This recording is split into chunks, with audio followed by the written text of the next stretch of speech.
Hi everyone, welcome to Let's Pass English Together. My name is Steve. Ghana, US, and Canada registered nurse.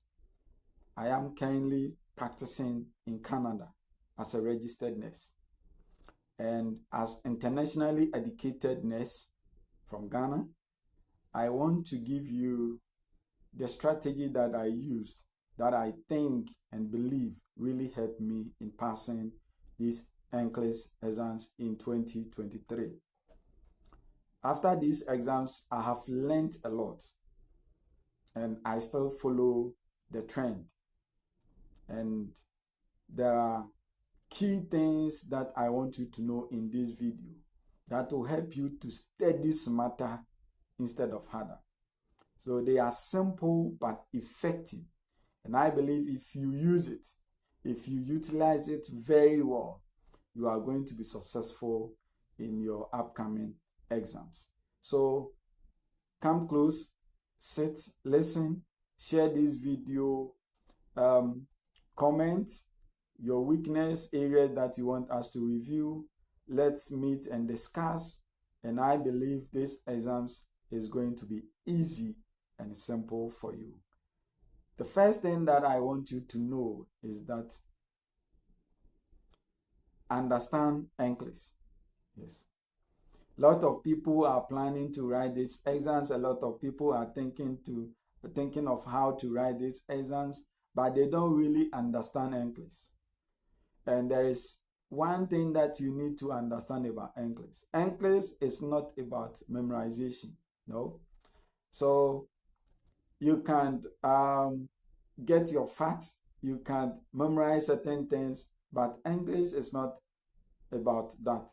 So understand the perspective of English.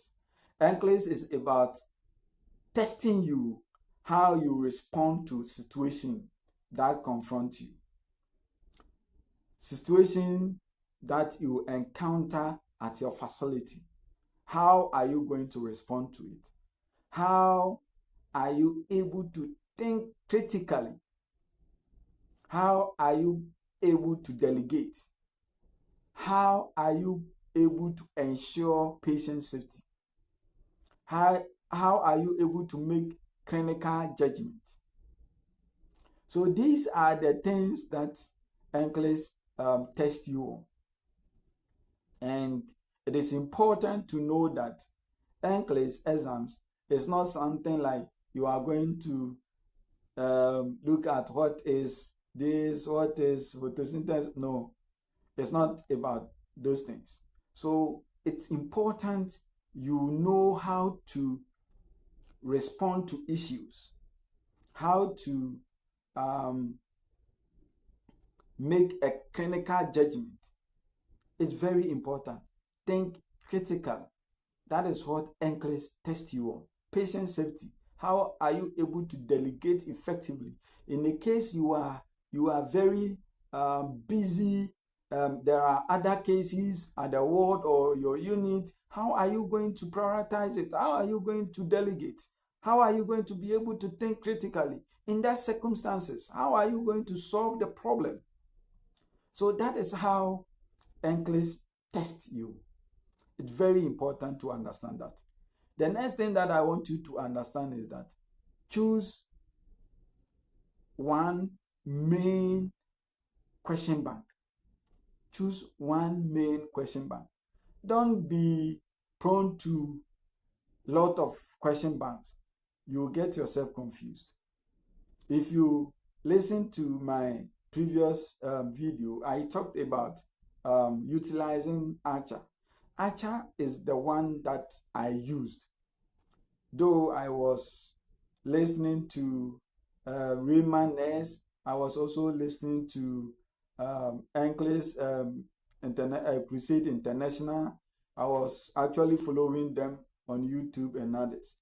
And it's good studying from them as well. And even still, I still follow them, listen to them as well. They are professors, don't forget that.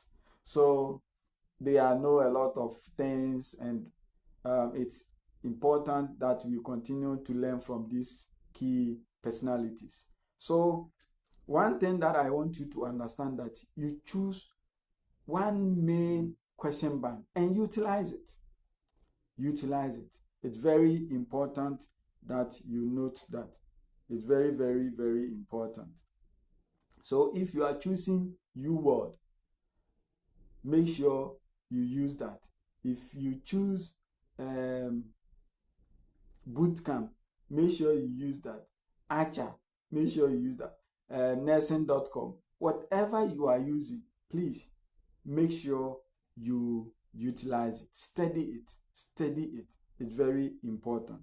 Very, very, very important. So after choosing one main question bank, the next thing that you need to know is that focus on high yield topics. Focus on high yield topics. Especially, what do you call it? Archer has videos, PDFs, and the question banks, and they have categorized all the topics that NCLEX test on. So it makes it easy when you are reviewing, or when you review a topic, you know that this topic has been dealt with, so you move to another one. That's why I simply, or one of the things I considered using Archer. The videos were good, the PDFs were simple, and it's effective and easily to understand. So make sure that those areas that needs to be prioritized: cardiovascular, pediatrics, maternal, psychiatry. All these key areas must be studied well. Please study these areas very well. And the next thing that I want you to know is that you practice at least 50 to 85 questions a day. I don't know your time frame when you want to write, or when you plan of sitting for these particular exams. But if you can, at least 50 to 85 questions a day, you should be able to do that. You should be able to do that. So when you are dealing with these questions too, make sure you set up a time mode. Time yourself. If you are using 5 hours, no, it's too much. But if you are using, for example, 3 hours, 2 hours to answer or respond to that particular question, make sure you utilize it. It's very important. So make sure you attempt at least 50 to 85 questions in a day. And every wrong answer teaches you something new. Yes. The more you solve the questions, the more you review the responses, the answers, the more you learn new things. So the more you answer the questions, you get to know a lot of things. It's very important. It's very, very important. So don't forget, as you are studying, let's say you respond to a question and you get it right. Try to review the rationales. So what is the rationale behind choosing this answer? Or even if you get it wrong, why is B of priority to answer A?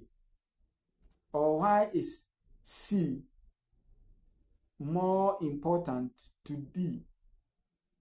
So the more you reviewed all these answers, even the wrong ones, it helps you understand the topic very well and into deep.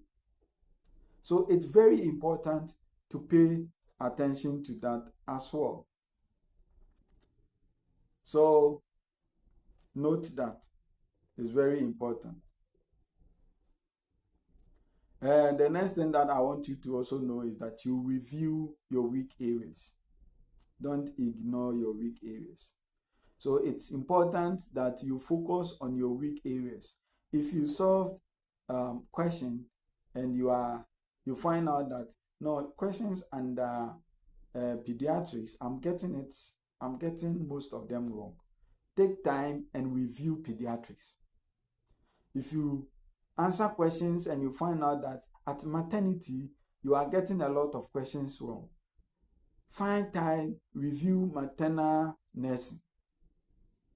So it is important to focus on your weak areas like psychiatry, because most of us, especially those of us internationally educated nurses, we don't really pay much focus on psychiatry, nursing, and other things. So, because when you are working, let's say you are working in medical message, and you don't normally attend to psychiatric cases. Even if you get a psychiatric cases, you tend to call a psychiatric nurse to come and attend to him or her. So it makes it very difficult to be able to recall a lot of things that you learned in school when it comes to psychiatry. So it is important to know that these are my weak areas, and you pay much or more attention to those areas. And I believe when you do that, it's going to help you in responding to questions like that.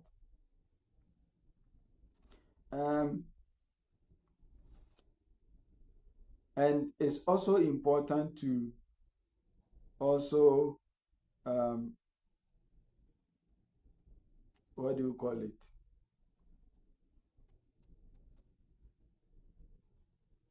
The rationales, analyzing your rationales. So let's say you solve the question and you notice that these are my weak areas. So look at the rationales. What are they saying? That makes what I was thinking wrong. So if their rationales gives a new knowledge, that is what you should also pay attention to. So in that instant, you can even note them down.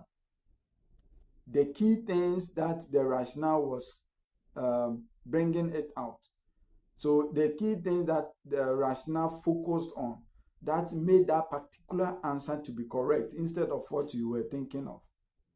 You should know those key areas or those key things down, and it gives you that kind of broad perspective when approaching NCLEX question, and it's very important. And the last thing that I want to talk of is take care of yourself, or take time for yourself. A weak mind is unable to retain things. So make sure you have time to rest. Take care of yourself. Sleep well. Eat well. Avoid burnout. If you are tired, sleep. If you are tired, get some rest. If you need to eat well, eat well. If you have the means, eat well. Yes. Even if you don't have the means, whatever little that you have, make sure you eat well. Because for you to be able to absorb or capture everything, the mind needs to be in a stable condition. So if you are preparing for these exams, this is not the time to have grudges, fight with other people. No, you have to have a stable mindset that will help you to focus well. And if you are able to do that, you see, you'll be able to absorb a lot. Even if you are able to sit for just 30 minutes or just an hour, you'll be able to absorb a lot of things in mind. So it's not necessarily about the amount of time you sit behind your computer or your books, but the little time that you'll be able to utilize, the little time that you use with a mindset, stable mindset, you'll be able to learn a lot. And that is what NCLEX is about. So try to use this, and I believe strongly in my heart that you'll be able to pass these exams very well. And if there is any challenge that you think you are encountering, or if there is any advice that you need, send a message in the comment section. Let's get in touch, and let's connect, and let us try to pass these NCLEX exams together. So this platform is there to assist each and every one. So your weak areas, the things that you want to know, the challenges you are facing, the difficulties you encounter daily in the course of practicing these exams or QBAN, let's discuss it. And I believe that you will be able to succeed in this exam. Some people have sat for this exam 4 times, 3 times, and many more. But if you utilize this simple but effective method or plan, you'll be able to sit for these exams only once and even pass at 85, as I also did.